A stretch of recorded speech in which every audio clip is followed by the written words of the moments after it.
Hello, my name is Samantha Cart, and thank you for coming to listen to my speech.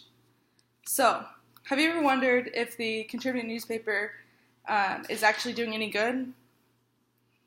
You may be asking, what is the contributing newspaper? So, according to the Contributor website, which is thecontributor.org, the Contributor is a 501c3 nonprofit that operates as a social enterprise by selling a street newspaper to vendors who are experiencing homelessness and poverty. The Contributor has over 300 vendors who actively sell the paper, making it one of the largest street papers in the world. By selling the paper to the community and keeping the profits, vendors earn their own income and restore a sense of dignity as micro business owners. So today I'm going to talk about whether it could be good or bad. And I have 3 points about that. So what happens if the newspapers don't sell? Overpopulating, so too many vendors in one area, and selling newspapers versus getting a job at, say, Walmart or McDonald's making minimum wage. So first off, old newspapers.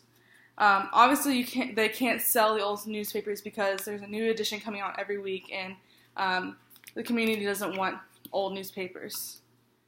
So sadly, they lose their money and their profits on the newspapers, and they have to repurpose them for different means, which could be a fire starter, toilet paper, blanket, all of which are really sad, but in reality, that's what they're going to have to use them for.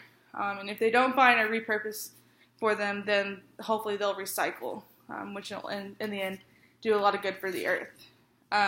Another problem that I saw with the Contributor is overpopulating. But I did find on the website, the Contributor website, a map that shows where certain corners are secured by certain sellers so that people don't fight over the corners or take their corner when they're not there. And it's secured through headquarters, so I think it's pretty legit, and no one tries to steal anybody's corner. Another thing I saw on the map was that a lot of the contributors are going all throughout Middle Tennessee, so it's not just like in Green Hills or in downtown or in Franklin. They're going to like Murfreesboro and Clarksville and Ashland City and Portland to get the Contributor, just like getting a broader community, customers, so they can get more profits. A lot of people ask, why don't the Contributor sellers just go and get a minimum wage job at McDonald's, flipping burgers, or at Walmart, stocking? But in reality, these guys buy the newspapers at 75 cents a piece and sell them for $2 plus tips. So with Tennessee's minimum wage being $7.25 an hour, that means they would roughly have to sell 8 newspapers an hour to make minimum wage. But a lot of the sellers sell more than 8, so they're making a lot more than you think, and they could be making a lot more than what they could at Walmart or McDonald's or Wendy's or whatever.